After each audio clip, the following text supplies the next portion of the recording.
welcome to my YouTube channel Sociocratic. I am Prashant Kumar.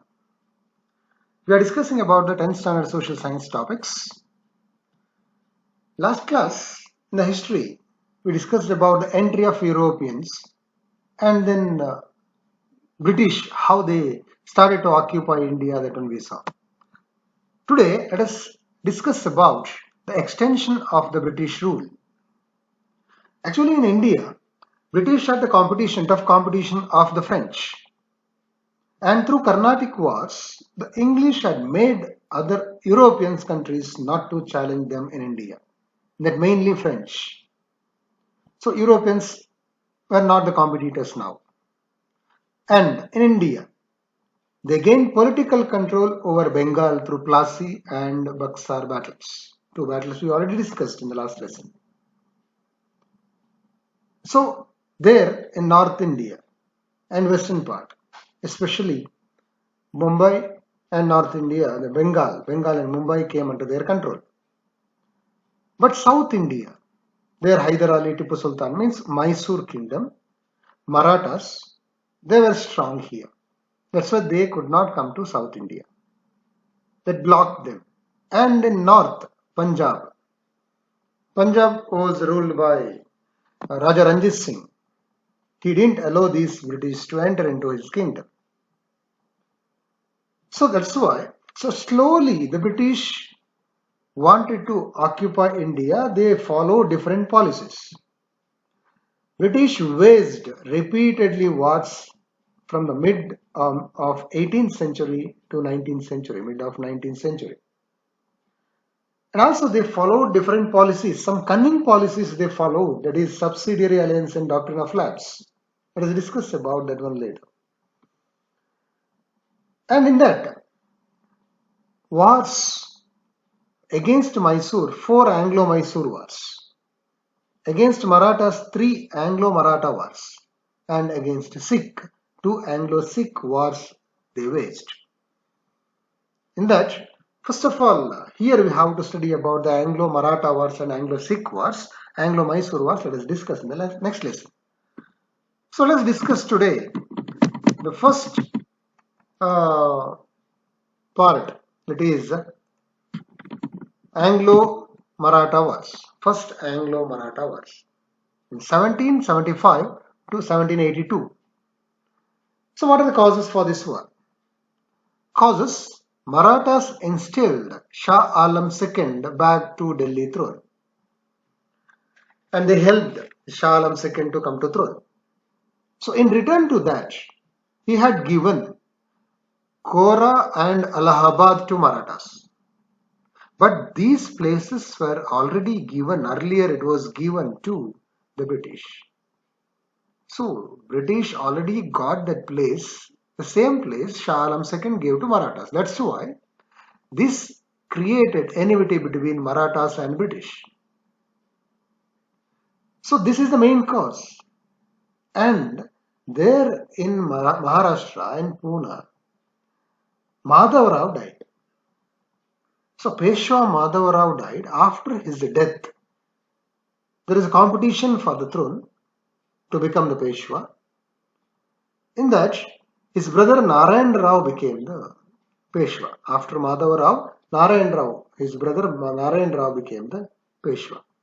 But Raghunath Rao, his uncle, Narayan Rao's uncle Raghunath Rao wanted to become the ruler. That's why he killed Narayan Rao and became the ruler, became Peshwa. But Maratha Federation, Maratha leaders, they didn't like Raghunath Rao to become the ruler. That's why they supported Narayan Rao's minor son, Madhav Rao II, Savai Madhav Rao or Madhav Rao II, to come to throne. This Maratha Federation led by Nana Fadnavis. And they opposed Raghunath Rao and dethroned him and brought Madhav Rao II to the throne. So Raghunath Rao or Raghoba, he approached the British and made one agreement with them. As a result, British supported Raghunath Rao and attacked on the Marathas. Nana Fadnavis, this side, Maratha side, want to protect Madhavrao II and British another side. As we know, Marathas were defeated by the British army. But after the defeat, they didn't make Raghunath Rao as a ruler. After this first Anglo-Maratha war, they brought Madhavrao II to the throne of Peshwa. And after Madhavrao II, they didn't give the chance to his son, they gave the chance to Raghunath Rao's son, Bajirao II. Yes. So this war, first Anglo-Maratha war, ended with the Treaty of Salbai Agreement in 1782. So this is about first Anglo-Maratha war. Next, second Anglo-Maratha war. What are the causes for this? The difference among the Maratha chieftains. Here, in the first Anglo-Maratha war, after the defeat, the Peshwa accepted the subsidy alliance. Now, that's why other chieftains, they felt very sad and they wanted to get freedom. That's why. And first Anglo-Maratha war, Salbai Agreement, their Peshwa, already defeated, he came under the control of these British. And difference among the Marathas. Actually, Maratha 5 confederacies are there in 9th standard. You studied about this one. Holkar, Gaikwad, Sindhya, etc. These are the different Maratha chieftains. So among them, Yashwantrao Holkar, he attacked and defeated Daulatrao Sindhya and Peshwa. Yashwantrao Holkar defeated Daulatrao Sindhya and Peshwa. So in this critical condition, Peshwa Bajirao II suddenly entered into the Basin Treaty with the British to protect himself against Yashwantrao. Under this Basin Treaty, through this Basin Treaty, he accepted subsidiary alliance. Bajirao II. And this accepting the subsidiary alliance was opposed by Holkar, Gwalior and Bonesley, etc. But these people opposed the British and attacked on them, and British defeated them, and they also accepted subsidiary alliance. So what is subsidiary alliance? Let us discuss later. So this is Second Anglo-Maratha War. Okay. Then Third Anglo-Maratha War in 1817 to 1818. Here, once Peshwa Bajirao II accepted subsidiary alliance, but afterwards he realized it is a sugar-coated tablet. That's why afterwards he tasted the bitter of that. And Peshwa, he wanted to become free. He attacked the British residency in Pune and burnt it. And other Maratha leaders, Appa Sahib of Nagpur and Malhar Rao Holkar, they rebelled against the British. Bajirao II fought against the British at Koregaon and Asti, and both the places he surrendered. He was defeated and surrendered at his fight at Koregaon and Asti.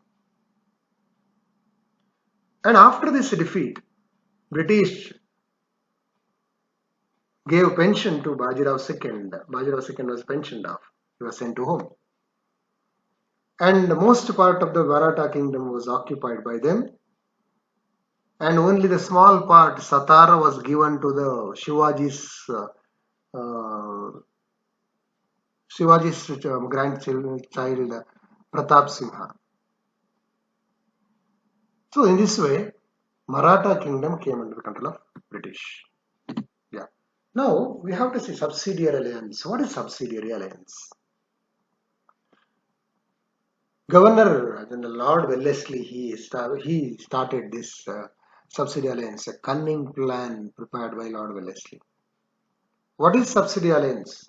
Subsidiary alliance is a military protection agreement between the East India Company and Indian states. It's a military agreement between the East India Company and the Indian states.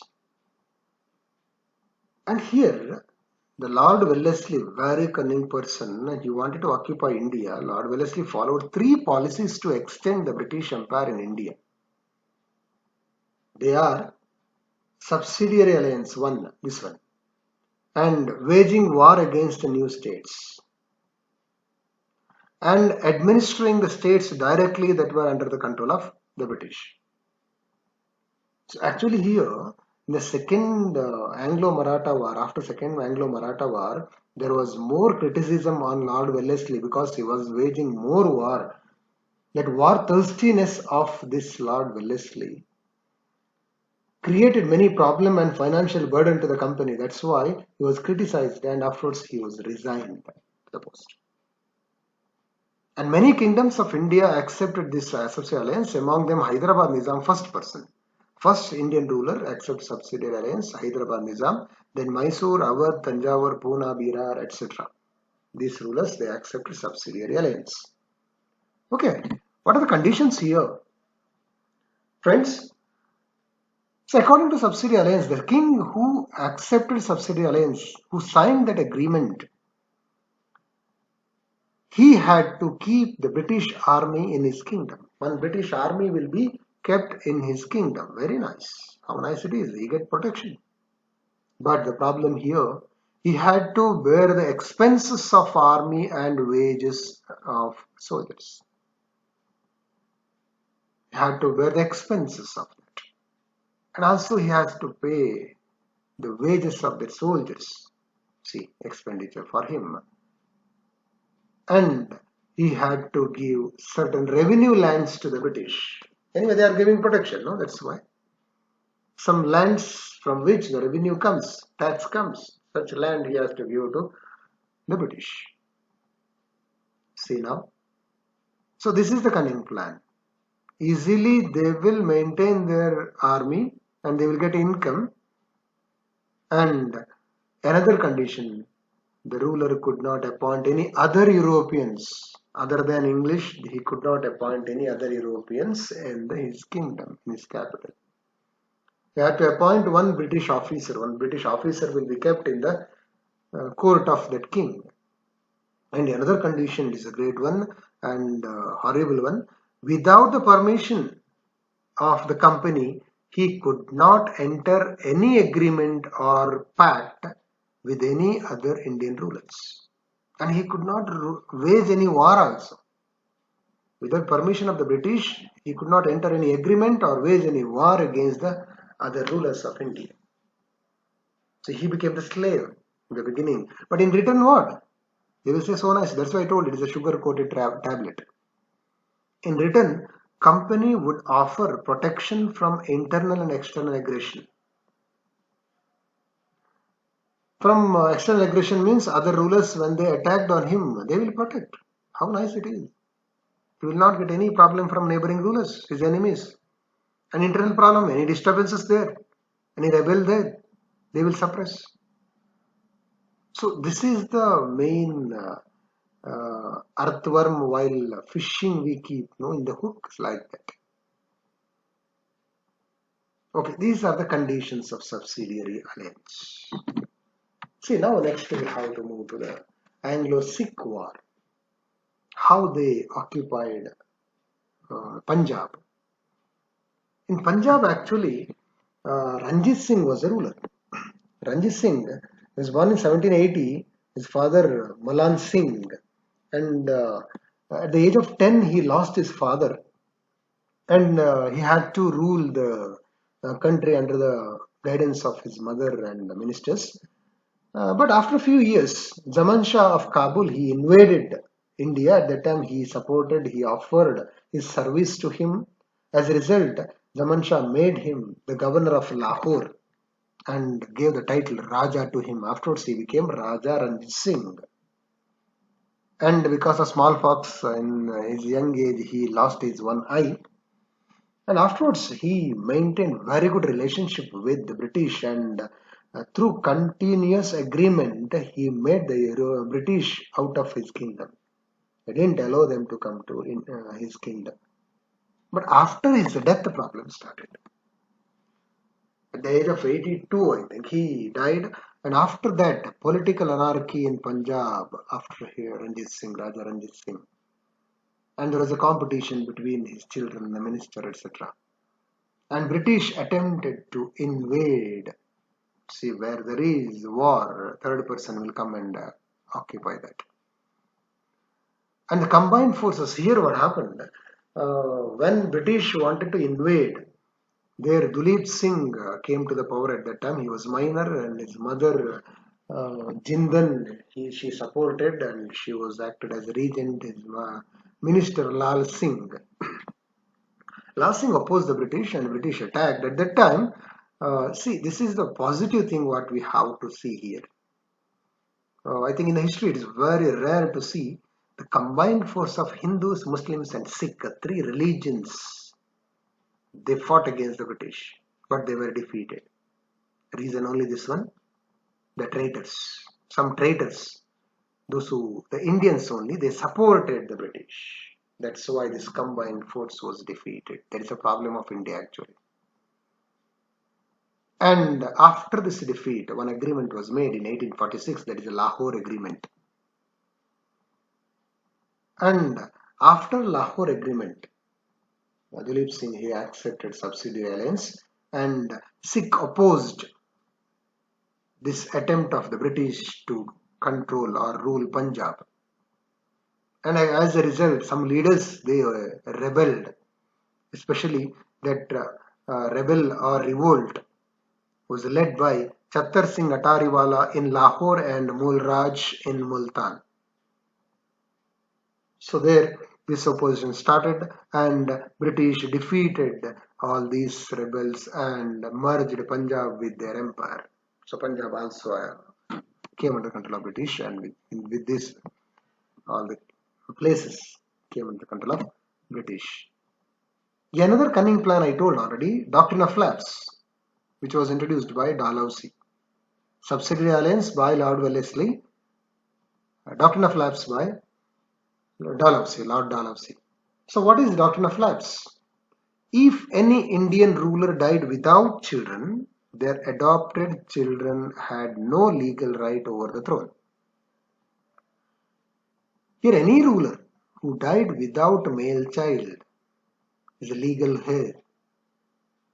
Their adopted children can't come to the throne. So who are they to take that?